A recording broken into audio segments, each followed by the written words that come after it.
Hey everyone, this is Aaron.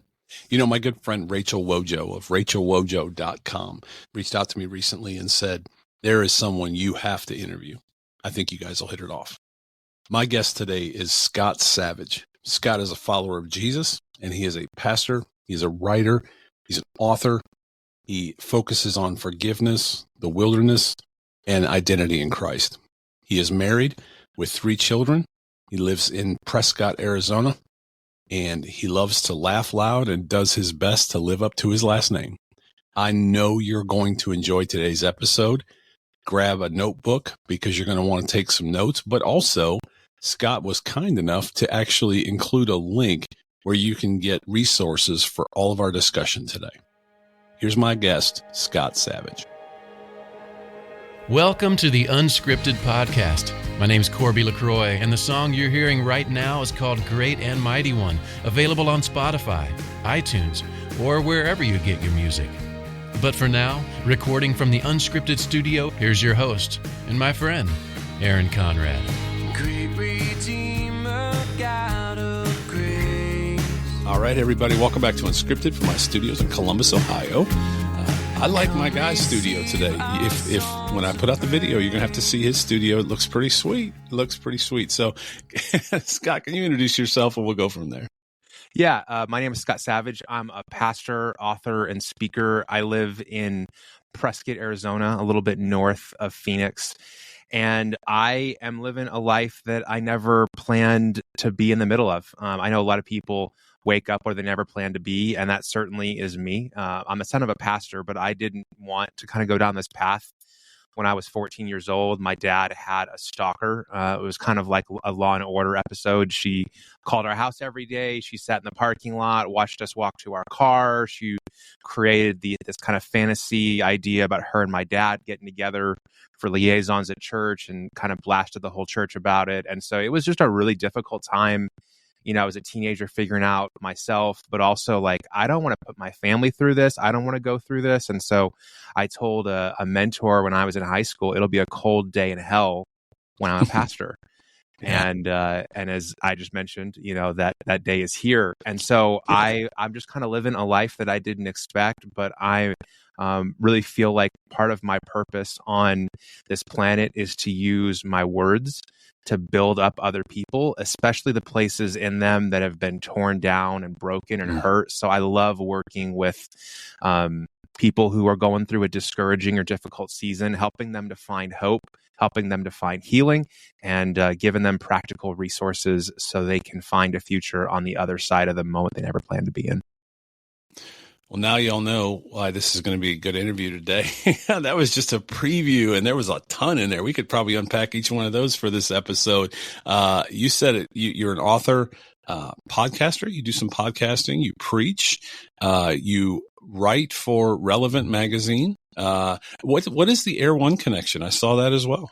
Yeah, I love the internet. It's a great spot for serendipity. I mean, there's lots of, vitriol and scum on the internet, but it's a serendipitous place. And so I had written an article a number of years ago for Relevant about St. Patrick's Day. One of my favorite people in all of history is Patrick. His story is amazing. And I got this email through my website one day. It was a rando kind of contact us email. And it was this crew from Air One that said, hey, we were out looking for some content for our social media. We found your article on St. Patrick for St. Patrick's Day. We would love to talk to you about writing together. And at first I thought it was spam. Is this like a Nigerian king offer me $60 million? Yeah, I'm still waiting on mine. I followed up and hopped on a Zoom call, and they were real people. And so, for 4 years, I've been writing with Air One, trying to help them get the story behind their music out, and then help people connect to the scriptural kind of foundational context for the things that they do. So they're a great team over there, and I love working with them. Completely different conversation, but I love what they've done with it, because for a while it was kind of the rock alternative. I remember, right? It was the rock alternative to K-Love, and now it's more praise and worship. They've really gone all in on that. And I know most of the cars in our fleet of vehicles here at the house, including my kids, are on 99.3 here in Columbus, and that's Air One. I have it on during the day. I just love what they've done with that station. So I was curious about Air One. Yeah, I write I read an Go article ahead. from them every week called Behind the Song. It kind of reminds me a little bit of Behind the Music on VH1. And so I basically tell the story of scripture, and if I can find stuff online, kind of the origin story of songs. And so it's fun to dive in. And over the last kind of few months, it's been cool to see, artists like Brandon Lake or Phil Wickham share, the articles that I've written and kind of dialogue on Instagram a little bit about, the things they're doing. That's awesome, man. I didn't know that because I hear those all the time and I did not know that. How about that? Gosh, this is going to be interesting. And I have to tell you, it was funny. I wrote a blog post once that it was about Miley Cyrus, and it was called "The End of Our Innocence," and it was just a blog post. And but to your point, what do you call it? I Am Second picked it up, and it kind of went viral on their site. So I had a very similar experience, and it was awesome. And I'm like, I got the email, and I'm like, come on.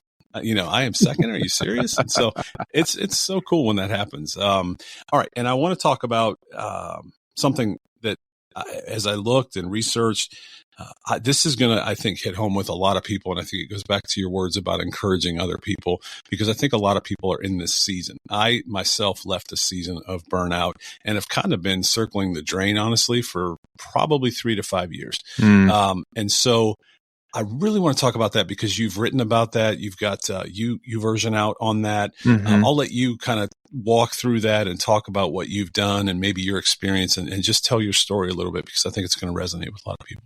Yeah, I mean, so if you go back to my first semester in seminary, I was working, on a degree that was going to set me up for a life as a pastor.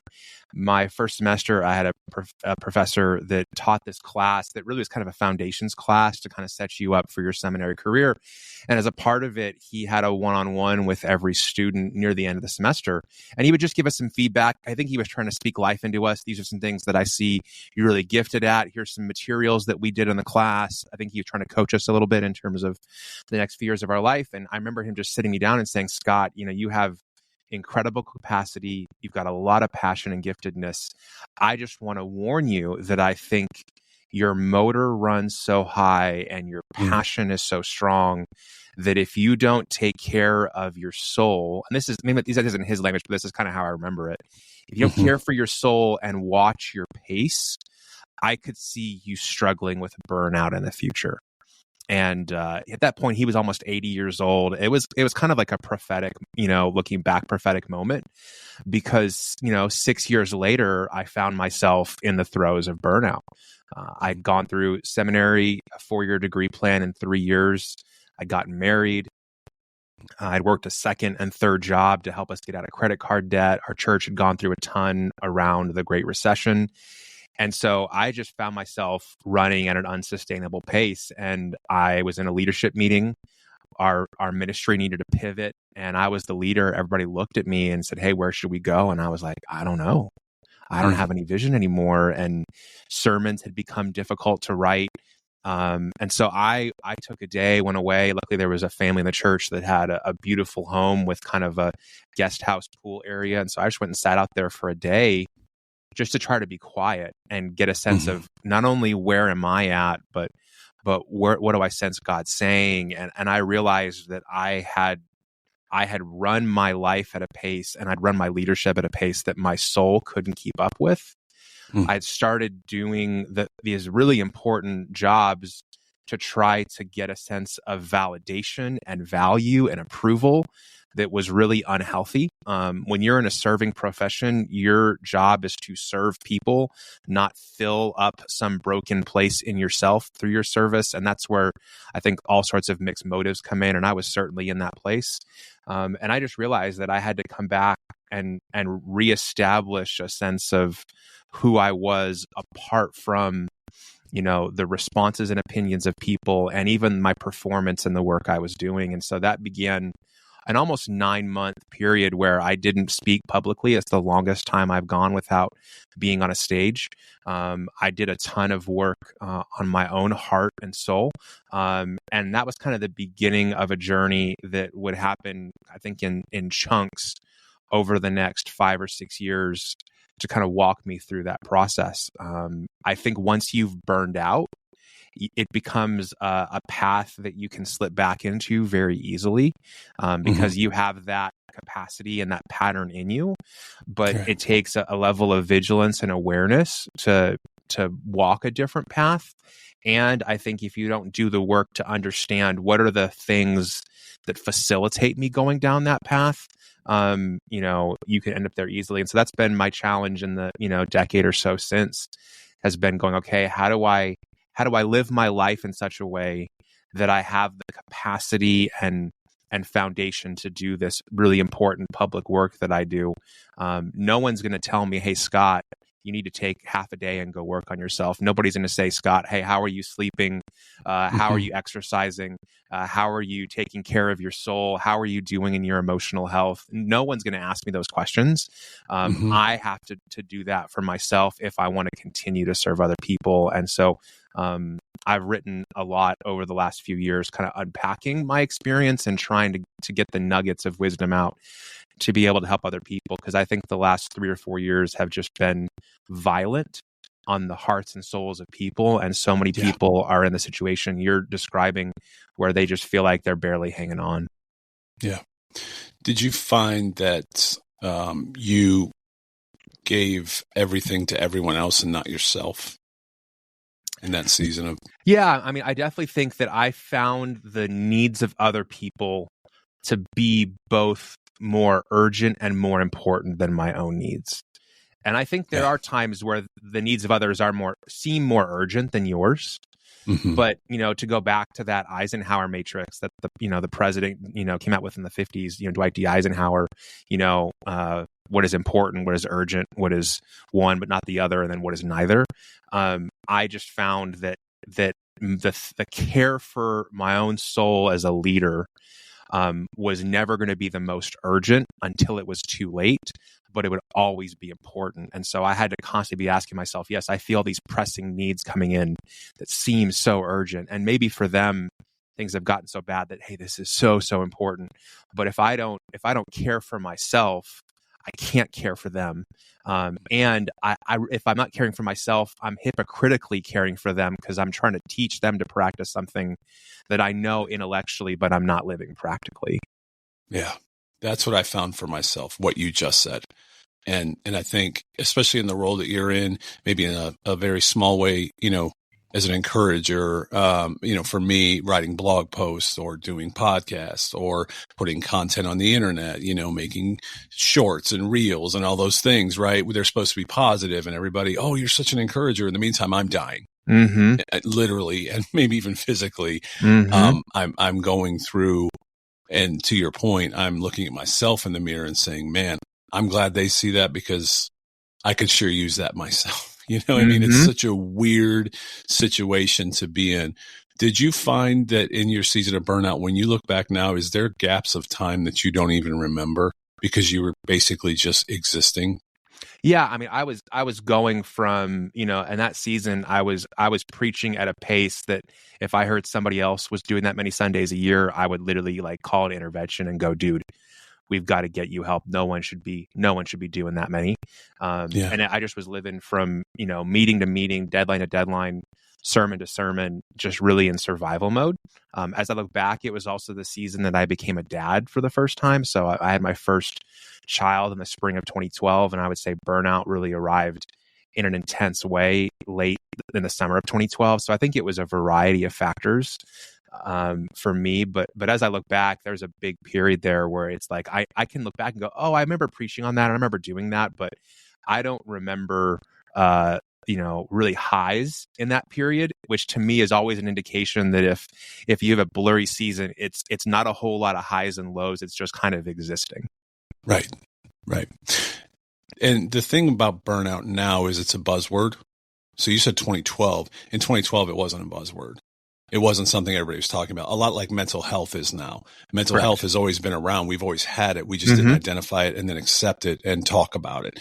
I feel like that's where burnout is maybe headed, if it's not already there, is it's always been around.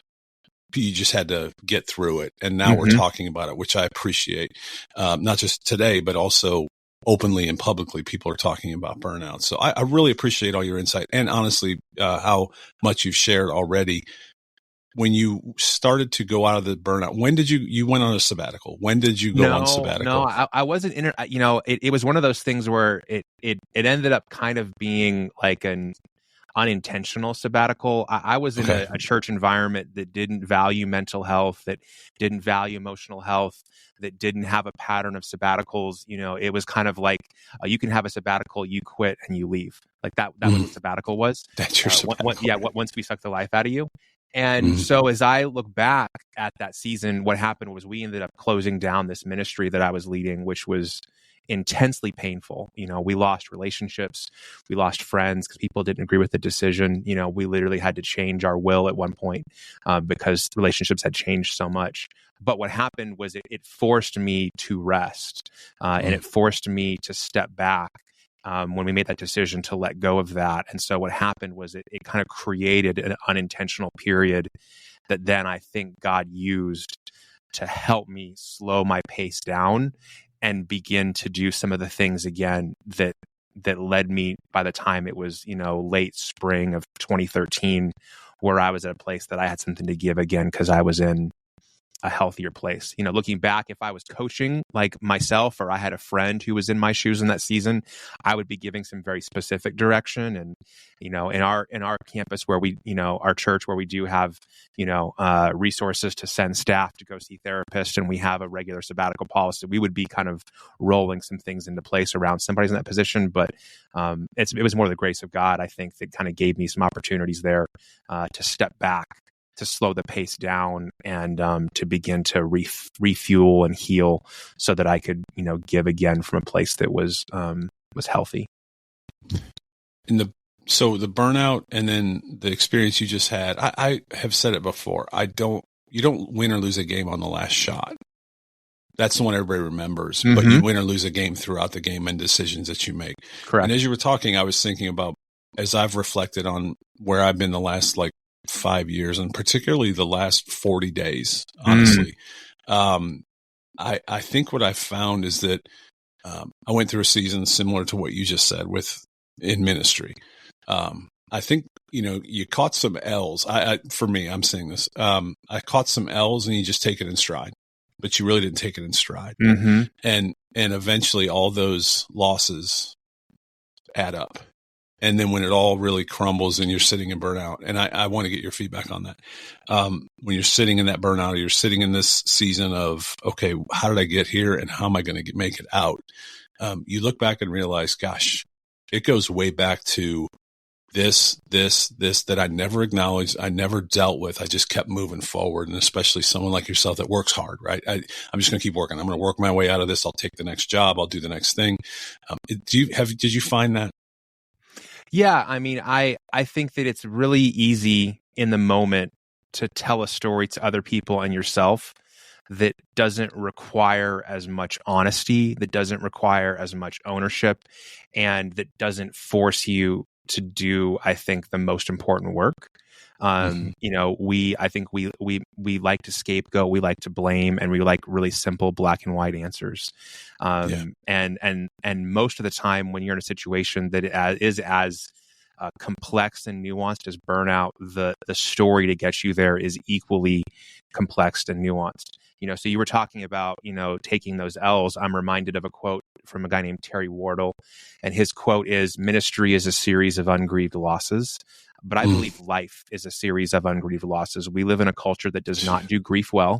If you know anybody who has lost someone recently, say in the last year, ask them about what kind of support and interaction they had around that death in their family, and then the grief that came with it. We give a very short amount of bereavement time to someone who's an employee in a company.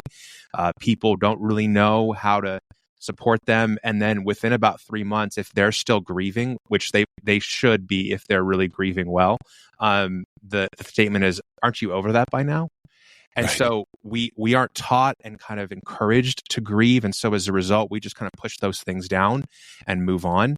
And the problem with grief is the grief does not have a calendar, and it doesn't have a clock, and it shows up at all the worst times and in all the worst ways. And so for me, I went through a sabbatical last summer, and part of what I discovered on that sabbatical was I had more to grieve than I realized. I wasn't in burnout, but I had gone through, 20, 21, 22, early 23, and I'd had more losses than I realized, and I hadn't grieved them. And what happened was I ended up on the way to a retreat, and I ended up in the hospital because I had been feeling off, and I was in a I pulled up to a Target. I went inside and bought a blood pressure cuff. I put it on my arm. I was on the phone with my doctor, and I said, "Hey doc, I just tested my blood pressure, and it was 199 over 120." Which is pretty close. And you're a very fit guy. Oh yeah. I mean, I was headed towards like stroke level. And right. So what happened by the time I got to the ER, the numbers had gone down. By the time I did all my tests, everything was clear. They're like, we think this is just anxiety.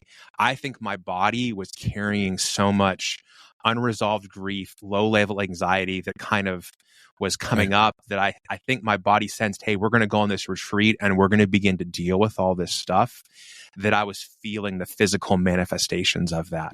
So I would just encourage people, even if you go, I'm not burned out, if you're not attentive to the things that have happened to you and how those are impacting you, those will have a compounding effect that eventually you have to pay a price for. And so for me, a big part of that 90-day sabbatical was crying more than I expected, sitting in a therapist's office more than I expected, journaling and reflecting more than I expected, to unpack all of those losses so that my grief didn't come out on my family, my friends, or those I lead as anger. Because a lot of times anger is just the first level of deep unresolved grief. And so when you encounter people who are really, really angry, often it's like, hey, you're angry, but what are you angry about? Where's that anger coming? They're really just grieving and sad and broken over the state of things. And if you can then begin to work through that, there's profound healing that can come, where then you can be healthy in whatever the next role, the next season, your relationships are. So I've experienced that firsthand, and I'd encourage people, to be more attentive to your griefs and your losses, especially after what we've been through kind of collectively in the last few years. Yeah, I mean, that was everybody dealt with that. But as you were talking, I was just thinking, a year ago November, I lost one of my best friends growing up. He was like a brother to me. And the weekend of his funeral, literally, I got home that night and our family dog of, I think, 13 years died that night. And I'm just thinking about that now and thinking, yeah, I cried, and cried with my friends at the funeral and cried with my family when our dog died. And I know it's just, I don't want to say it's just a dog, but I mean, it's like losing a family member, and especially on the heels of that other one. And to be honest with you, it's like, okay, now that's starting to make sense why that's just two things in a 48-hour span that probably prompted a lot of another downward spiral when I was maybe trying to make my way out of it. I don't know. That's really, really interesting. And, well, I would just say, I think a lot of us who have that, I'm a third generation workaholic. So, my grandfather has a Silver Star. He passed away in 2014. He fought in the Battle of the Bulge. He defended his machine gun turret by himself for 36 hours against the Nazis. He worked until he was 91 years old, servicing dry cleaners. My dad stepped away from his lead pastor position after 41 years serving the same church. He's not retiring. He's just transitioning to the next season. I have that same DNA in me. Right. And so it's really important for me to recognize that I need to be aware of what's motivating that motor, what's driving that motor. And sometimes when there is like deep pain and unresolved grief, it can become like a fuel, and I can kind of run from it in doing my work. But like all fuels, some burn clean and some burn dirty. And what I have found is that when your work is motivated by what you're running from, or what you're reacting to, if you're running on bitterness and anger and resentment, those can fuel your work in a really strong way. But over time, those fuels will burn dirty, and they'll create all sorts of unintended consequences and kind of second and third order things. And so over time, that fuel will become less and less effective, and you'll have more and more fallout. And so I would just encourage people, you can keep going. I remember that Monty Python movie, it's just a flesh wound. It's just a flesh. But that's how I think a lot of us, move forward. We're just going to keep going. We're just going to keep going. We're just going to keep going. And you can't always just take time off. I know there's a lot of professions that don't allow for sabbatical, and there's financial realities for our families. But if you don't attend to your soul, if you don't attend to your body, you'll have one of those like wake up moments, like a heart attack, or a panic attack that puts you in the ER.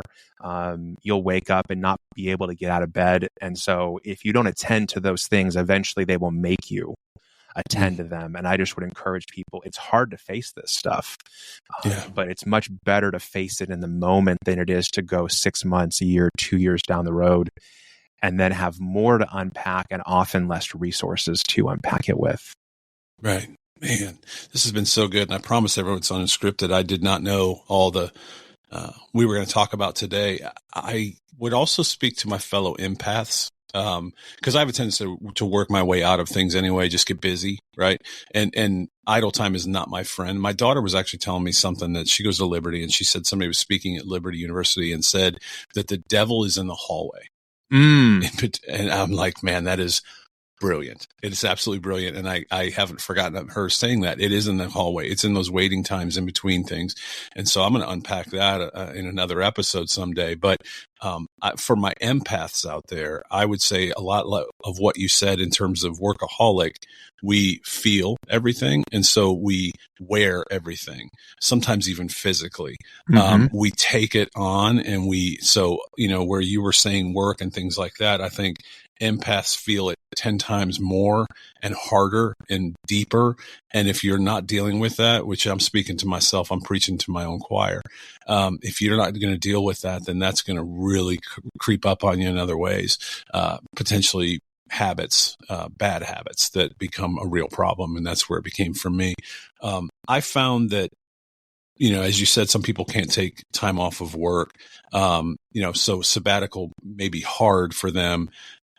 But I found that you can do little things. Like for me, it was, I'm going to get off social media apps for a while. I'm just going to kind of disappear. Not for everybody else, but for myself.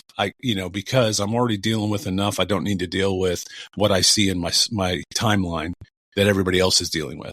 That was just one thing, I didn't want to deal with an imposter syndrome either, where I felt like I have to be this for everybody. I can't be that for you right now.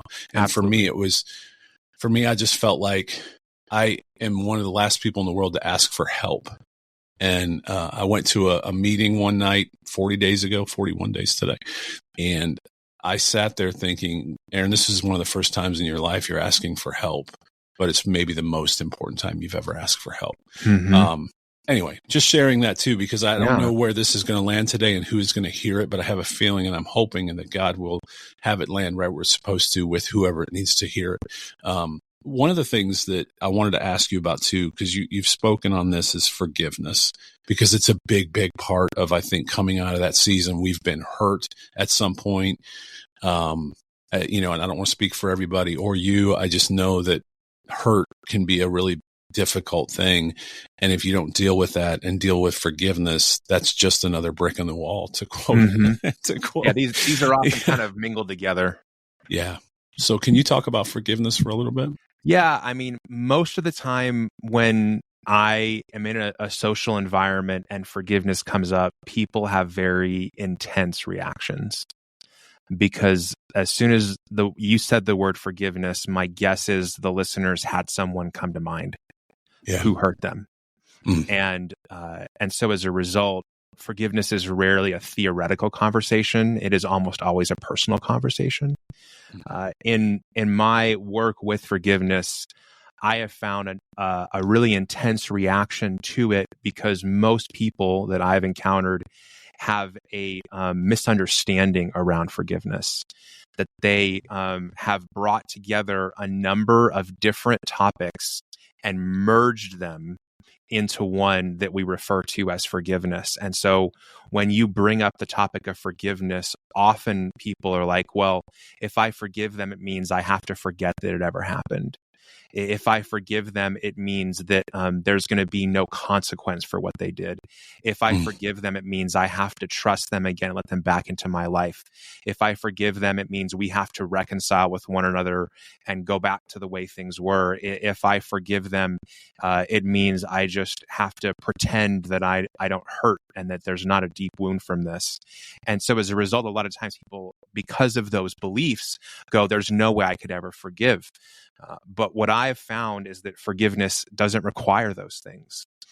Forgiveness is not is the first step that opens the door for you to examine those things. But forgiveness is first and foremost you saying, hey, if I carry the bitterness and the woundedness and the betrayal and the hurt from what happened to me, if I carry it with me and if I live from it, it will not only destroy me from the inside out, but it will wreck every good thing and every good relationship in my life. And so I believe forgiveness is first and foremost something that happens between an individual and God, where you abandon your pursuit of revenge. You decide that you're going to pay the consequence of what happened to you rather than searching and forcing someone else to pay. And you just deciding, hey, I don't want to live in bondage and brokenness anymore. I want to be free. And that is a life-changing decision, and it's a life-altering process. Forgiveness is the single hardest thing I've ever done, but it is the reason that after going through burnout in my late 20s, after leading through the pandemic, I've been serving in churches for almost 18 years. I got a lot of scars. The reason that I'm still here is the forgiveness God has given me and the forgiveness he's given me the resource to be able to give other people. So I love what Henry Cloud says. He says, forgiveness is about the past, reconciliation is about the present, and trust is about the future. So when we're doing forgiveness work, we're looking at what happened in the past and we're saying, hey, somebody has to pay the price for what happened. I'm going to pay the price, which is going to be hugely costly. But once I pay it, I can move on, as opposed to holding on to this chit and seeking to always get that debt paid by somebody else. And then once you've dealt with the past, then you can wrestle with, well, what do I want to do in the present? And then what do I want to do in the future? The way I talk to people about it is forgiveness involves me, reconciliation involves we, and trust takes time. So the only thing you're really in control of or have some agency towards is forgiveness. When it comes to reconciliation, that person may be dead. They may be dead to you and you can never reconcile. They may not want ever to reconcile with you. They may not do what it takes to reconcile with you. I mean, reconciliation has a bunch of factors that you're not in control of.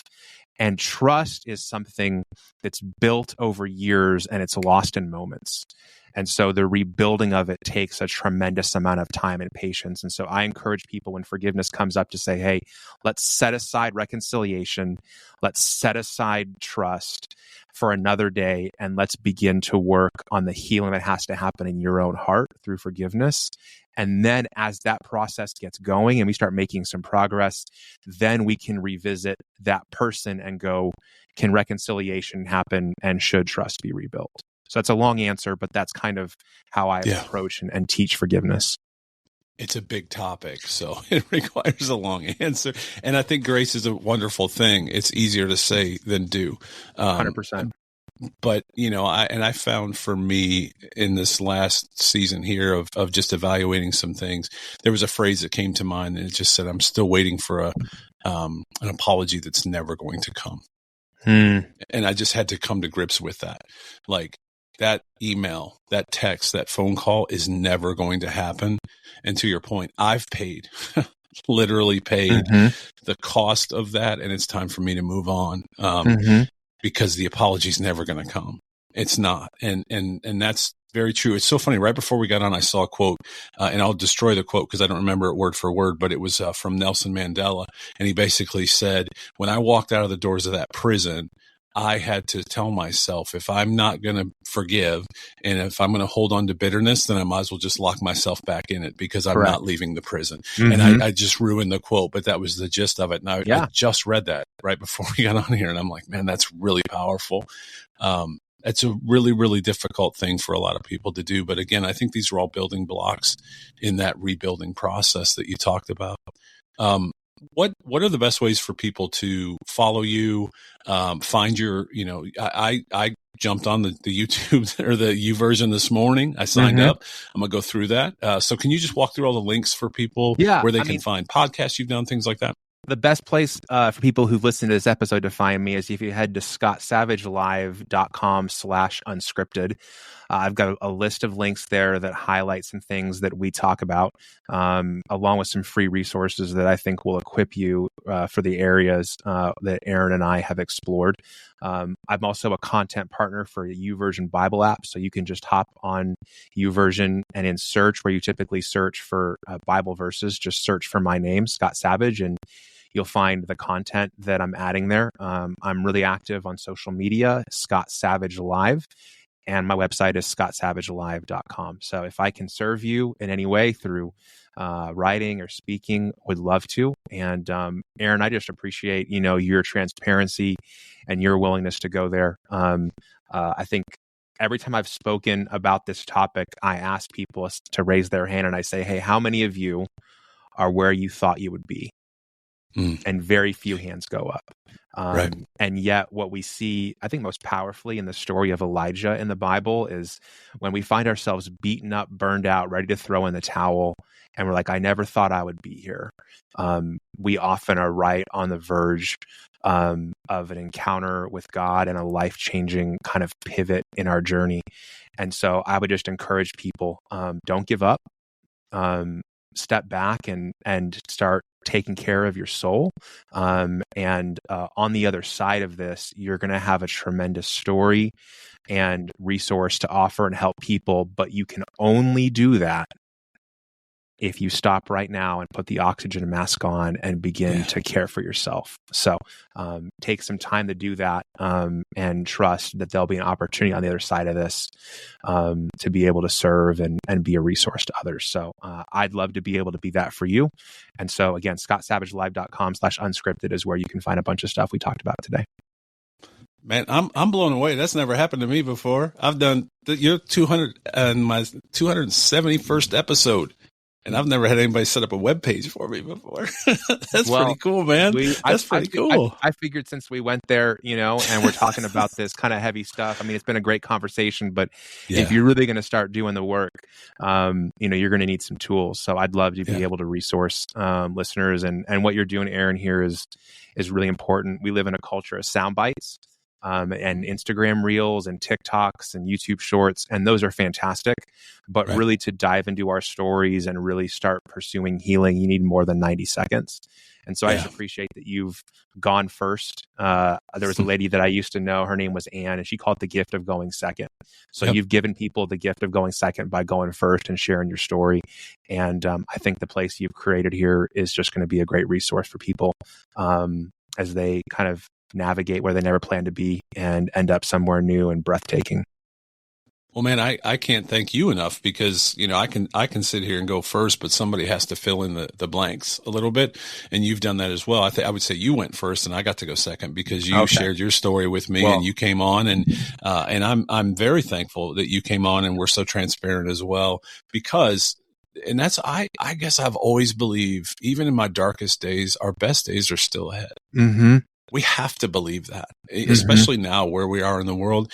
And I guess I want to encourage everybody too. Your best days are still ahead. If something has triggered you today, or something has brought you to a place where you want to learn more, thank you for that link, because hopefully there are people that will go and find those tools, but do so knowing your best days are still ahead, no matter how bad they are. I mean, in the pit of where I was, I still believe my best days were still ahead. And I just believe we have to believe that. And if not, then it's going to be very, very difficult. And I don't want to see that for anyone.